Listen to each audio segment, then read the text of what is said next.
9h03. Agora é hora de Basília Rodrigues. Agora é hora do CNN Dois Lados. Basília Rodrigues ao vivo, direto de Brasília, com os senadores Jean Paul Prats, do PT do Rio Grande do Norte, líder da minoria no Senado, e Carlos Portinho, do PL do Rio de Janeiro, líder do governo no Senado. Eles vão conversar com a Basília e com todos vocês que acompanham o Dois Lados sobre a composição da casa para o ano que vem, para a próxima legislatura, e, é claro, sobre as estratégias de Bolsonaro e Lula para o segundo turno das eleições. Ao vivo e direto do Congresso, Basília Rodrigues. Toca a bola por aí, Basília. Bom dia.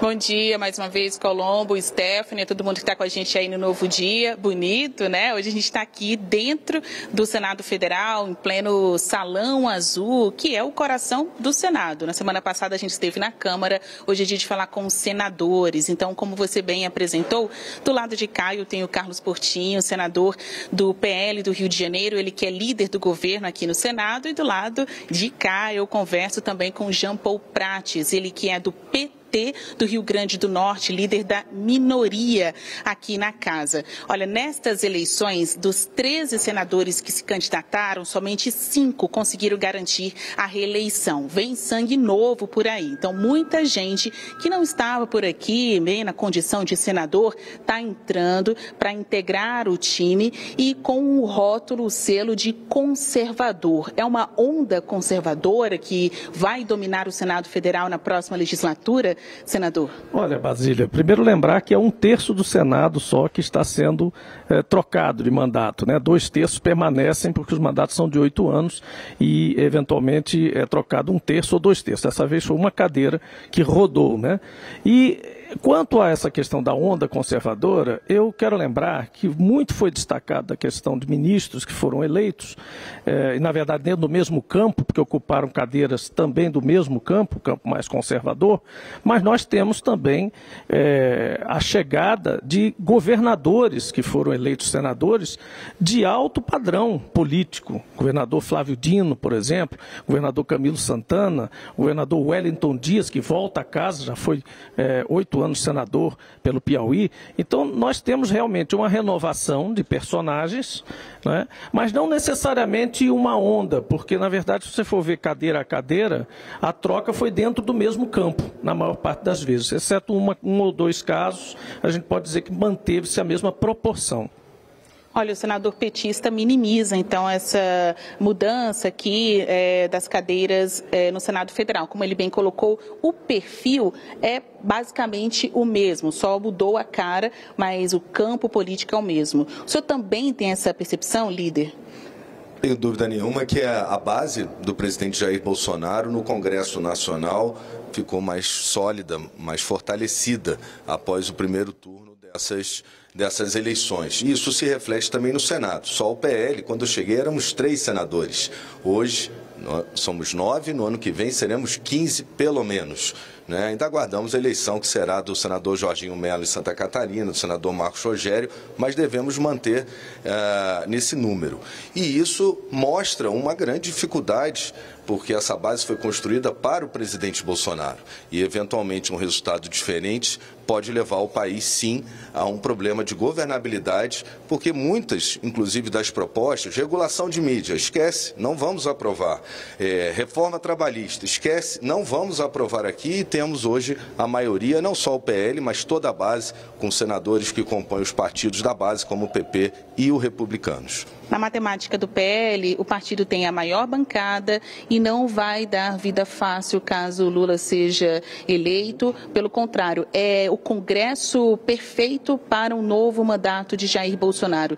E aí, como é que fica a vida da oposição? Lembrando que, evidentemente, a expansão do partido do presidente se dá a partir da filiação dele ao partido. Então, não necessariamente pela renovação do terço, mas mais pela vinda de senadores que já estavam no Senado para o partido. O senador Portinho diz que descreveu bem, de 3 para 9 e depois para 15, porque aí entram senadores, sai um senador do Podemos e entra um senador do PL. Então o PL em si cresceu, mas o campo se manteve mais ou menos estável. Quanto às pautas, veja bem, essas pautas foram mencionadas, por exemplo, certamente não virão nos primeiros anos do governo Lula, portanto a questão de crise de governabilidade não se coloca.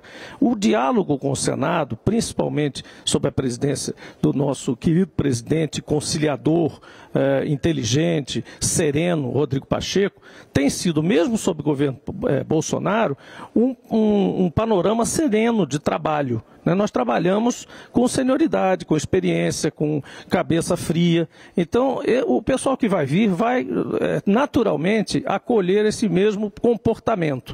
Acho que uma pauta, por exemplo, de o que se chama de regulação da mídia, que erradamente é traduzido como se fosse um tipo de censura, e não é, na verdade, trata apenas da parte societária de canais, de concessões públicas, é uma coisa mínima e que já está em todas as economias avançadas, não deve vir, porque é uma pauta que, infelizmente, caiu nessa fake news, se popularizou uma forma errada de abordar esse tema. O outro tema da reforma trabalhista também não se trata de contra-reforma, de reverter tudo. Trata-se de ajustes que certamente a Casa vai querer analisar sobre, por exemplo, trabalho temporário, trabalho remoto, que depois da Covid várias coisas foram verificadas que são possíveis de se aprimorar. Portanto, são aprimoramentos da legislação trabalhista, como em todo mundo está se fazendo, para se dar direitos a esses trabalhadores eventuais, temporários e remotos. O PL está com medo de perder a eleição para presidente da República? De forma alguma. O presidente Jair Bolsonaro será eleito. Tenho aqui nas minhas contas, avaliando as pesquisas e a rejeição, que já avançamos 4 pontos. Devemos estar hoje aqui empatado, tem mais 2 semanas e o PL vai virar. E por que eu digo isso? Porque o PL conseguiu fazer a aproximação com governadores que representam os seus estados. O governador Zema é o símbolo, o maior representante do seu estado de Minas Gerais. O governador Cláudio Castro mostrou na urna o que a pesquisa dizia, que teria um segundo turno, que seria disputado. Teve uma vantagem incrível, fruto do bom trabalho do governo dele. E em São Paulo, o Tarcísio, que as pesquisas diziam que o Tarcísio talvez nem chegasse no segundo turno, não só chegou, como lidera as pesquisas. Agora, tanto esses governadores, JHC, prefeito, também que veio, e tantos outros, de Manaus também ontem manifestou, de Florianópolis, de grandes capitais, tanto eles quanto toda a bancada eleita, né, e agradecida ao presidente Jair Bolsonaro, estão lá na rua. Eu estou voltando para o meu estado semana que vem, estou lá na rua até o final, buscando voto. O presidente Bolsonaro vai vencer essa eleição com o seu voto. Então é o PT que está com medo de perder essas eleições com Lula? De forma alguma, Basília. Nós estamos conscientes de que, se por um lado a campanha foi um pouco sequestrada por essas não pautas de aborto, pautas de costumes, que na verdade não são da alçada presidencial, nós temos um candidato, que é o presidente Lula, que além de ter a experiência de ter governado, além de não poder assustar ninguém, porque todo mundo sabe que ele governou pelo menos 8 anos, com mais os governos de Dilma, 13. O PT governou 13 anos o país e nunca fez o que está se dizendo nas fake news que faria. Nem é um governo comunista, não há absolutamente esse fantasma que toda vez, desde os anos 40, assola a política brasileira na última hora. Então, não há absolutamente nenhum nervosismo quanto a isso. As nossas pautas são concretas. É atacar a fome, atacar a miséria, trazer de volta aí uma economia saudável com participação do Estado brasileiro, para que realmente a gente gere emprego no Brasil, emprego de qualidade para quem precisa de emprego. Então, não é fazer girar a ciranda financeira, não é fazer voltar a inflação, não é fazer voltar a fome, como está sendo demonstrado claramente pelos números. Então, nós também contamos com o auxílio das pesquisas, embora elas estejam tão desacreditadas por aí pelo outro lado, acabam sendo usadas aqui nas nossas análises, portanto, é preciso considerar sim as pesquisas como um elemento de análise, e temos certeza que vamos ter uma vitória retumbante nesse segundo turno, até porque temos os apoios institucionais mais relevantes. Partidos como o MDB, o PSDB, partidos que estão se juntando não em torno apenas do PT, mas em torno da figura de Lula como um resgatador da segurança alimentar, do emprego, da credibilidade do país lá fora, então de um país de fato como o Brasil merece ser. Essa é uma boa questão. Além de vocês dois rivalizarem sobre o candidato para a presidência da República, Portinho vota em Bolsonaro, Jean Paul Prats vota em Lula, vocês também não concordam sobre a utilização das pesquisas eleitorais. Tanto é que tem aí um requerimento para a instalação da CPI das pesquisas, em que consta a sua assinatura, mas o senhor não assinou. Então, mais um ponto aí de rivalidade, né, nessas discussões que se dão aqui no ambiente político. Por que o senhor é a favor de uma CPI das pesquisas? Agora há pouco, na sua resposta, o senhor se referiu a pesquisas para dizer que Bolsonaro vai vencer essas eleições. Elas são os vilões ou elas estão certas agora no segundo turno? As pesquisas eleitorais, eu tenho um amigo meu da oposição, inclusive, que disse que, passado isso, a gente tem que sentar e tem que debater. Não, João Paul Prats, não, e a né? gente tem que debater realmente, porque o problema das pesquisas é a capturação do voto. Não tem nada mais importante, Basília, do que o voto do eleitor, o voto livre e consciente do eleitor. Quando há qualquer interferência sobre o voto do eleitor, a gente tem que parar, sentar e entender. Eu não sou nenhum especialista em cálculo, ao contrário, dizem que advogado, inclusive, não entende tanto de número. Mas o que a gente viu, o resultado do primeiro turno, foi uma descredibilidade, mais uma vez, assim como em 2018, que diziam que eu e o senador Harold de Oliveira só tínhamos 9% e fomos eleitos, e isso eles falaram um dia antes da eleição, eles erraram novamente e erraram para prejudicar o presidente Bolsonaro, porque diziam, graças à pesquisa, induziram o voto útil. A subida do Lula no final nas eleições se deu justamente a esse movimento de voto útil. E o movimento do voto útil, ele prejudicou não só os outros candidatos, nossos colegas senadores, inclusive, que disputaram, mas ele prejudicou o eleitor, porque o eleitor foi induzido no seu voto. Agora só tem 2 candidatos. Eu acredito que as pesquisas são necessárias, mas também a mídia tem uma responsabilidade na hora de divulgar as pesquisas. A pesquisa é um prognóstico, é uma sensibilidade. A gente tinha a sensibilidade que Lula e Bolsonaro chegariam ao segundo turno. Era apenas isso que as pesquisas poderiam dizer. O vencedor será para uma margem apertada, como foi nas eleições passadas, será nessa mais uma vez. Agora, nós temos que discutir aqui no Senado, no Congresso, como são feitas as pesquisas, né? Qual é a amostragem, talvez regular, para que inclusive separe o joio do trigo, aqueles institutos que não têm a capacidade daqueles que têm maior capacidade. A sugestão do senador Amin, criar um ranking entre as pesquisas para que haja uma competitividade, para que a busca do acerto seja estimulada, e tantas outras questões como o número de entrevistados, tempo de divulgação das pesquisas, são temas que essa eleição reforça, que o Congresso, que sempre se debruçou, tem que se debruçar sobre isso, porque o voto do eleitor é o que tem que ser respeitado acima de tudo. Senador, eu também vou dar tempo aí amplo para que o senhor possa responder a esta pergunta. CPI das pesquisas, por que o senhor não aderiu a essa ideia de investigar os institutos de pesquisa, e o senhor acredita ou não? Tem que se analisar de uma maneira relativa ou absoluta o resultado, o que sinalizam as pesquisas eleitorais? Basília, esse assunto, ele realmente merece um debate.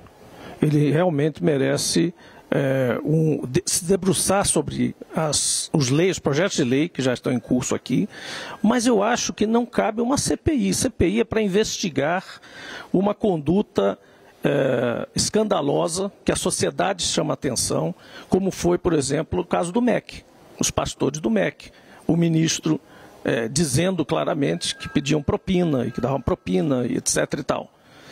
O outro escândalo que agora está nos jornais é o da Codevasf, é o uso do orçamento secreto e a Codevasf, superfaturando, escolhendo empresa, com o cartel de empresa claramente funcionando lá, e o TCU, o ministro do TCU, o relator, desdizendo os pareceres técnicos do TCU. É aí que entra uma CPI, porque é aí que entra o Senado e diz, opa, peraí, as investigações estão comprometidas porque o ministro do TCU que está analisando isso foi nomeado por este governo. Então há uma fumaça de que possa haver algum tipo de passada de pano. O Senado, então, entra com uma comissão parlamentar de inquérito. Inquérito é sobre fato controverso, sobre fato que o Senado reputa não sendo investigado direito, de forma devida. Como, de fato, o do MEC também não está. Não tivemos nenhuma evolução. A partir do momento que o Senado adiou a CPI do MEC para depois da eleição, parou-se de falar. E no começo houve troca de delegado, troca de investigador, tudo aconteceu ali. Portanto, essa questão das pesquisas é uma matéria comum aqui, a gente passa o tempo aqui pedindo pareceres, ouvindo pessoas, fazendo audiências públicas. Claro que precisamos verificar a proliferação de institutos, a própria metodologia que já não consegue alcançar determinados comportamentos do eleitor. Agora, nesse caso que houve nesse primeiro turno, o que nós acreditamos que aconteceu é que as pesquisas não pegaram os últimos momentos do eleitor junto às pressões que ele sofreu, principalmente do lado bolsonarista. Você veja que a pesquisa acertou o lado Lula e, digamos, errou, né, por 2 ou 3 pontos da margem de erro, a performance do presidente Bolsonaro. Porque houve atuação, e isso não foi pego na pesquisa, nas últimas 48 horas, nas igrejas, a pressão da própria rede bolsonarista, mérito de quem fez a campanha desse jeito. Não estou aqui tirando mérito nenhum. O que não pode acontecer é passar a linha do razoável. Por exemplo, a coação trabalhista para votar.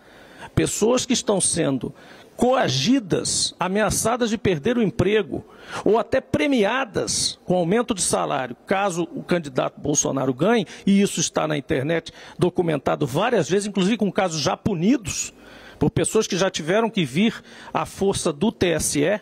O TSE mandou a pessoa vir a público de novo, fazer o vídeo dizendo que aquilo é crime. Esse tipo de ação, nas últimas 48 horas, a pesquisa não pega e é crime. Bom, eu vou propor aqui uma dinâmica. Falta muito pouco para o início aí da temporada de debates, né? Se o senhor fosse Lula, se o senhor fosse Bolsonaro e tivessem que responder sobre corrupção, em 30 segundos, tem corrupção no seu governo, Bolsonaro? No governo Bolsonaro não houve a máquina de corrupção que o PT funcionou nos outros governos. No governo Bolsonaro, todos os órgãos de controle funcionaram, mesmo no caso da CPI do MEC, que quis ser aberta, justamente Polícia Federal, órgãos de controle, todos eles funcionaram.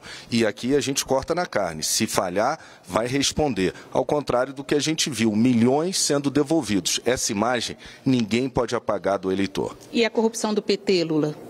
Olha, corrupção em todo governo, em todo lugar do mundo, tem que ser combatida. E o governo Lula e o governo Dilma nunca absolutamente trocaram investigador, nunca pediram para o Ministério Público aliviar, nunca fizeram remanejamento de delegados.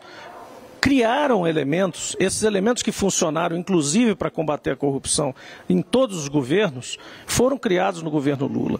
Então não houve empurrar para baixo do tapete. Esta prática, esses instrumentos, eles têm que funcionar independente de quem é o presidente.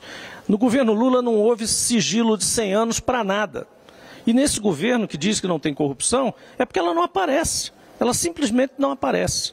Agora, não há indício absolutamente nenhum no processo, além da inocência e da anulação dos processos de Lula, né? Nenhum processo interno da Petrobras revelou na cadeia de comando qualquer conexão com o presidente da República. Portanto, era um sistema que funcionava, se é que está se referindo à Petrobras, dentro da Petrobras, com um cartel de empresas exatamente da mesma forma que está graçando agora na Codevasf. Só que nessa diferença é que dessa vez não está sendo investigado. Então ficam aí boas sugestões de como os presidenciáveis poderão responder a esta pergunta quando começarem aí a participar do debate eleitoral. Então é por aqui, a gente encerra com isso o Dois Lados de hoje, direto do Senado Federal. Muito obrigada, Carlos Portinho, líder do governo no Senado Federal, e Jean Paul Prates, líder da minoria também aqui no Senado. É com vocês no estúdio. Obrigada, Brasília. Obrigada também aos nossos representantes dos dois lados hoje.